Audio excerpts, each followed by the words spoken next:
Emotional and educational story. The cabin was quiet, quiet except for the muffled sobs of a young mother and the high-pitched wailing of a baby who couldn't settle. Rows of first-class passengers adjusted noise, cancelling headphones, brows furrowed, eyes averted. The flight hadn't even taken off yet, and already the tension was thick. She stood at the front, clutching her baby, flushed with embarrassment. Her seat was at the back. Economy, tight, cramped, and now also judged. She whispered apologies as she bounced her baby, tears brimming with fatigue, frustration, and shame. From row 2A, a man noticed, not the noise but the desperation. A single dad himself, he had seen this look before. Not on planes, but in waiting rooms at daycare centers, on nights when he rocked his daughter to sleep, praying she'd forget the absence of a mother he couldn't bring back. He didn't speak. He didn't signal a flight attendant. He quietly unbuckled, grabbed his coat, and approached the mother. No dramatics, no need for recognition. He simply smiled and said, "You can take my seat." The mother blinked. "No, I couldn't. You can, you should, you're doing great." The baby stopped crying. Just like that. Maybe it was the new space. Maybe it was the relief in his mother's body. Or maybe babies sense peace the way we sense tension. Whatever it was, the moment calmed. He didn't explain that he was a single dad. He didn't tell anyone that he hadn't slept more than 4 hours straight in a year. He didn't mention that this trip was his first vacation in a decade. He just walked to her seat in coach, sat down, and smiled. As the flight continued, people went back to their movies, their wine, their books. No one clapped. No one took a photo, but one woman held her baby, resting for the first time in weeks, and one man sat quietly, heart full not from privilege, but from presence. Educational reflection. This story teaches more than kindness. It teaches depth. In a world that often rewards loudness and spectacle, there are still people who lead with heart. It reminds educators, parents, and leaders, emotional intelligence isn't optional, it's essential. When we speak about role models, let us not only point to public figures or influencers. Sometimes the truest educators are the ones who act when no one watches. Let this story be a curriculum in humanity, for our children, for our communities, and for ourselves. Empathy isn't always loud. In fact, the most profound acts of empathy are often quiet, unnoticed, and uncelebrated. They happen in the still spaces of life, where one human recognizes the silent suffering of another and responds, not for applause, not for recognition, but simply because their heart compels them to. In a world increasingly focused on performative gestures, social media validation, and curated appearances of kindness, the quiet empath reminds us that genuine compassion exists outside the spotlight. This kind of empathy doesn't announce itself. It listens, it sees, and it acts with humility. Empathy is not merely feeling sorry for someone. It's the ability to truly feel with them, to pause your own reality long enough to imagine what someone else is going through. That mother with the crying baby, she's not just being disruptive on a flight. She could be on her way to a funeral. She might be escaping a difficult relationship. Maybe she hasn't slept in days. The crying isn't just noise. It's the soundtrack of her exhaustion, her loneliness, her anxiety about being judged. And yet, it only takes one quiet act to change that narrative. One person who doesn't just hear the noise but listens to the pain behind it. When a single dad gave up his first-class seat without making a fuss, he taught us this. Empathy doesn't need a microphone. He didn't tweet about it. He didn't call the attention of the crew. He simply saw someone in need and gave them comfort at the cost of his own comfort. In educational terms, this is emotional intelligence in action. Understanding and managing not just one's own emotions, but also recognizing and responding to the emotions of others. Quiet empathy is powerful because it transforms spaces. It doesn't shift attention to the giver. Instead, it shifts dignity to the receiver. That mother, overwhelmed and ashamed, suddenly felt seen, not as a problem to be fixed, but as a person worthy of care. Her emotional experience was validated not with words, but with action. That's the kind of lesson that cannot be taught in textbooks, but must be modeled through behavior. In classrooms, families, and workplaces, We often overlook quiet empathy. We focus on loud achievements and obvious acts of charity. But true emotional literacy is shaped in those small, seemingly insignificant moments where we choose to care. When a teacher notices a child staring blankly because they didn't have breakfast. When a student silently helps another carry their books after a bad day. When a colleague refills the coffee pot even when it's not their job. These are the echoes of a culture rooted in deep, silent compassion. The challenge with quiet empathy is that it doesn't feed the ego, it doesn't ask for something in return. It requires a strength that comes from internal alignment, a knowledge that you did the right thing simply because it was the right thing. And that's rare. It's countercultural in a society obsessed with metrics, likes, and validation. But it is also the most sustainable form of kindness because it doesn't burn out. It doesn't depend on being seen. Quiet empathy also shapes the identity of those who receive it. The mother who sat in that first-class seat likely felt something shift, not just physically, but emotionally. Her story now holds an example of goodness. It might change how she raises her child, how she views strangers, how she tells her story to others. And the child, though too young to remember, will have absorbed that feeling of calm that descended when one human helped another without words. This story, and the key lesson it offers, calls us to ask ourselves, how often do we miss these moments? How often do we stay seated in comfort because standing up would be awkward, or go unnoticed, or cost us something? What if we chose to act regardless? Empathy, when it's quiet, is perhaps most authentic. It's not performative, it's not strategic, it doesn't sell, but it heals. And in today's fragmented world, that healing is perhaps the most urgent lesson we can teach and learn, again and again. Single parenthood, particularly single fatherhood, is often misunderstood and underrepresented, yet it holds within it a deep well of emotional intelligence and resilience. When we think of emotional intelligence, we often consider it as a skill or trait learned through deliberate effort. But for many single parents, it becomes a necessity of life.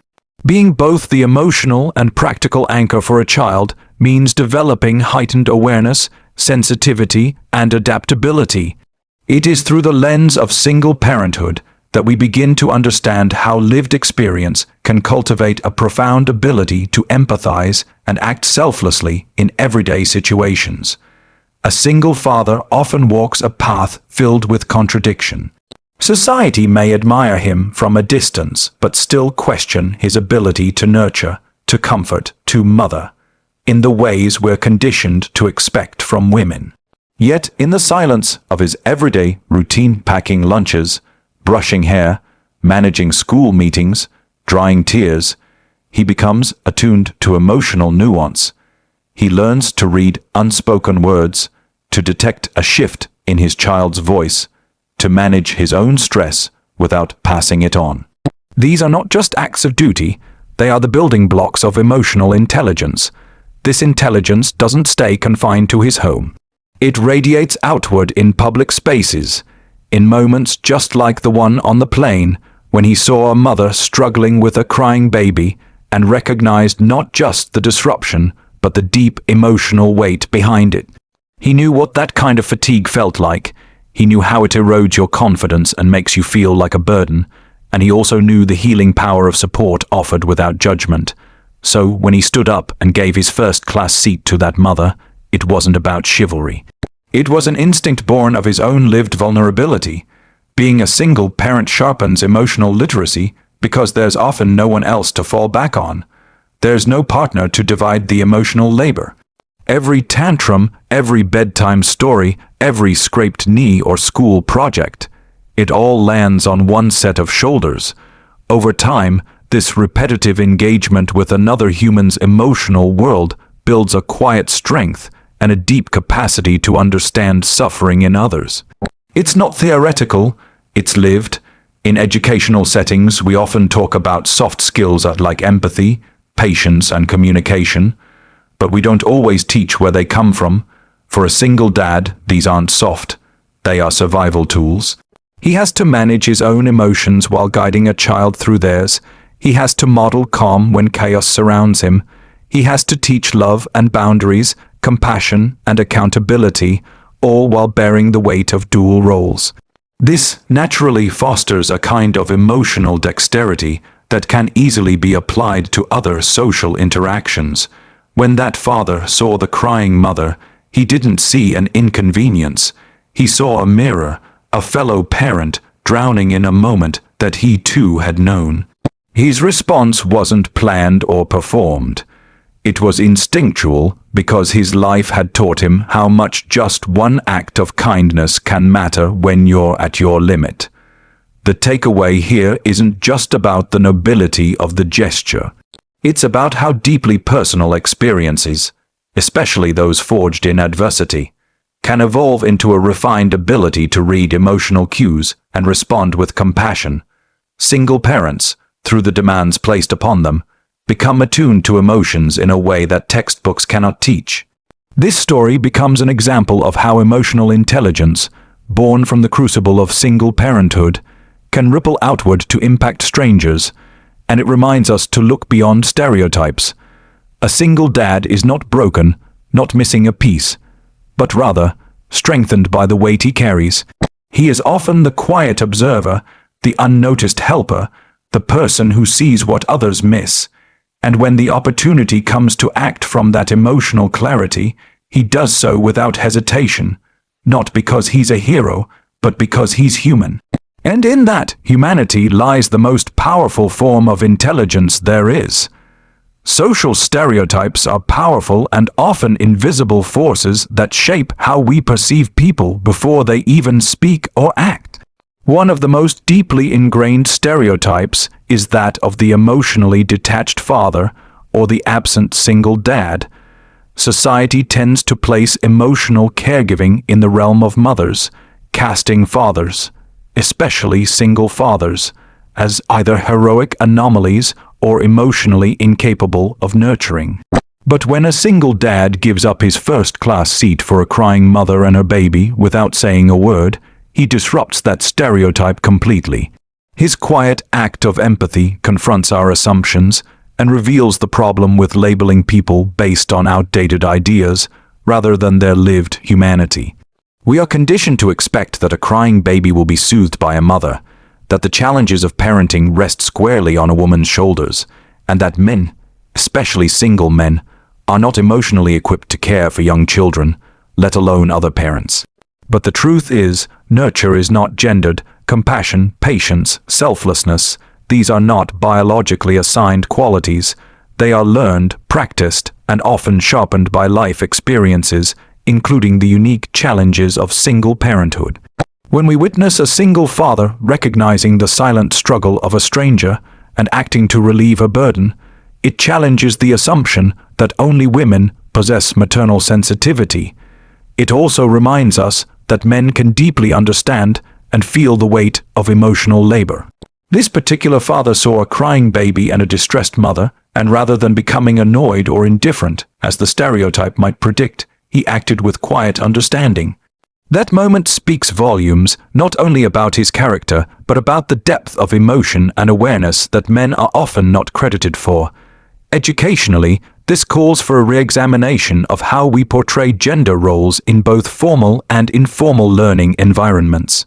From children's books and cartoons to school projects and cultural norms, the message is too often the same. Dads are fun, moms are caregivers, fathers are providers, mothers are nurturers. This binary leaves little room for reality and even less for emotional complexity. By reinforcing these ideas, we limit not only how we see others, but how we allow others to see themselves. A boy who watches his father care with gentleness learns that sensitivity is not weakness. A girl who sees her dad handle emotions with maturity learns that strength includes vulnerability. The act of this single father on a plane isn't just a kind moment, it's a lesson in representation. When we share stories like this, we help dismantle stereotypes by replacing abstract generalizations with real, life nuance. It's no longer about what dads don't do. It becomes about what this dad did, And that single story starts to chip away at the larger, inaccurate narrative. Stereotypes also affect the support that single fathers receive. Many face judgment when seeking parenting resources, counseling, or community involvement, simply because systems are not designed to include them as equal caregivers. Their emotional labor is often invisible, undervalued, or dismissed. Yet when we witness their strength in quiet, everyday moments, like giving up a comfortable seat so that a stranger's burden might be lighter, we begin to understand that caregiving is not a performance but a commitment. A commitment that single fathers fulfill every day, whether seen or unseen. Moreover, when we challenge stereotypes, we open the door to more authentic human connections. If passengers on that plane had seen the man and assumed he was just another businessman, unwilling to be disturbed, they would have missed the beauty of his act. Instead, they saw someone who disrupted expectations not with words, but with empathy in motion. The real lesson here is that we need to shift our thinking from who is supposed to care to who chooses to care. And often, the people who choose to care are the ones who have themselves carried invisible burdens. The single father, long misunderstood, misrepresented, or overlooked, becomes a symbol not of brokenness, but of balance, a man who carries both strength and softness, wisdom and warmth. And in showing up for a stranger, he reminds us that human decency isn't defined by roles or labels, but by choices made when no one is asking. Modeling altruism for children is one of the most powerful, lasting lessons a parent can offer. Children learn far more from what they observe than from what they are told. When a child watches a parent act with kindness, especially when it involves sacrifice, that behavior doesn't just register as a good deed, it plants a seed. Over time, these seeds grow into the child's moral compass, shaping how they respond to the world and treat others. In the case of a single dad giving up his first-class seat to a struggling mother and baby, the act isn't just a moment of kindness, it's a legacy of empathy being built in real time. Children observe everything. They notice how adults react to stress, how they treat people in vulnerable situations, how they prioritize others' needs, and whether they choose kindness when it's inconvenient. In this situation, the child of the father who stood up from first class might not fully understand the gesture in the moment. They might even wonder why their father gave up a comfortable seat. But over time, that action becomes part of their internal narrative, something they will recall when they see someone else in need, when they're faced with the decision to give or withhold help. When parents practice altruism, they create a value system that is based not on what is gained, but on what is given. This is especially powerful in a world that often rewards self-interest and ambition over compassion and selflessness. In a society where success is frequently measured by status, wealth, or recognition, an act like giving up a first-class seat teaches a completely different metric: success as the ability to make someone else's life a little better, even if no one notices. For single parents, this modeling carries even greater weight. Without a second adult in the home to balance and reinforce values, every action they take becomes even more significant in shaping the child's emotional and ethical foundation. When that parent shows kindness to strangers, humility in victory, or grace in hardship, the child absorbs those behaviors as natural responses to life.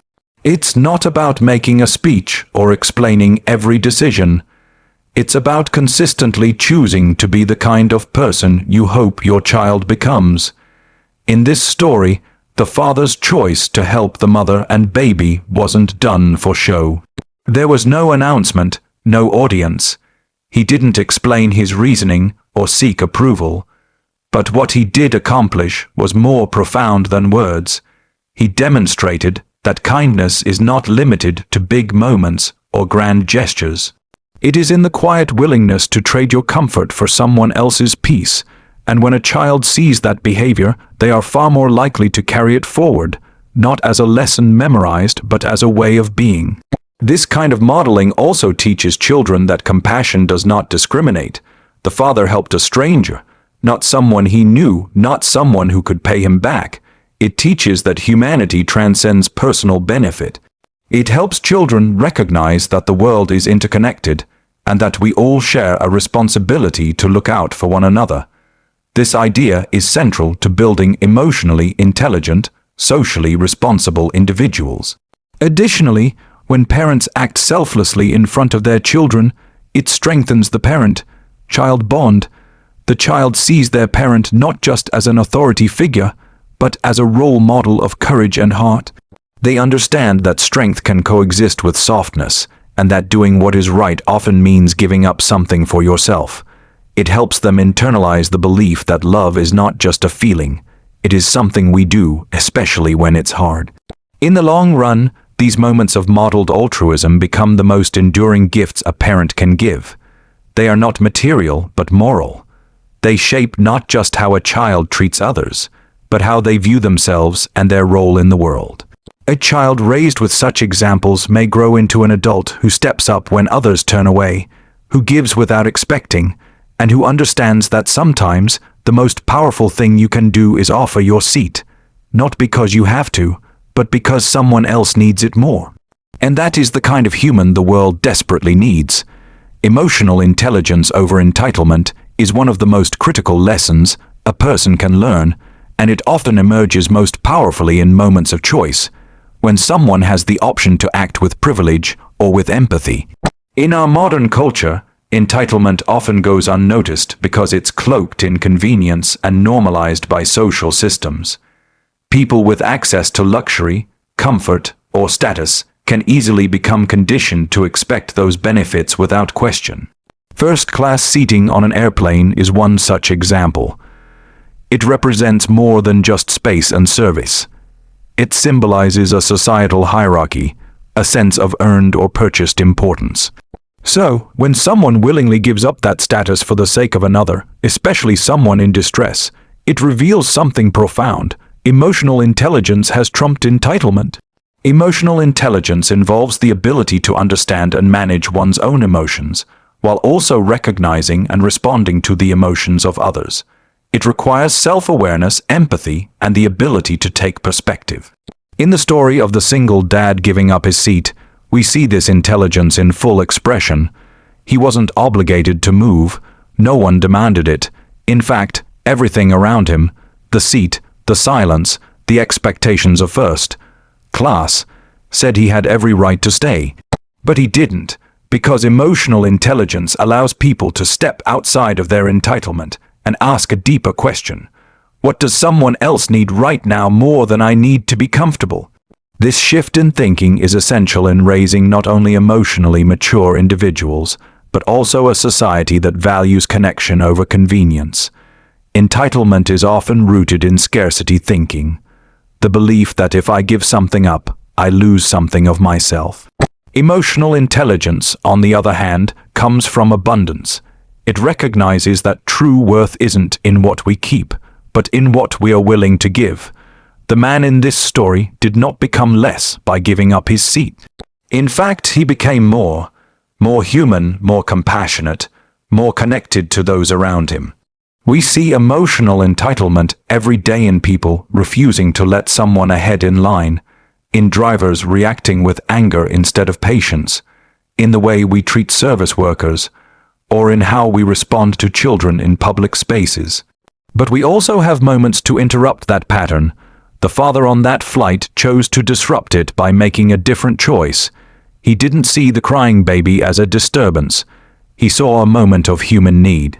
And that's what emotional intelligence allows us to do, to recognize that someone else's discomfort doesn't diminish our worth. It invites our compassion. This lesson is vital in both personal and professional settings. In schools, children need to be taught that being first or having more doesn't make them better. It gives them a greater opportunity to help. In leadership, bosses need to know that status without sensitivity creates fear, not respect.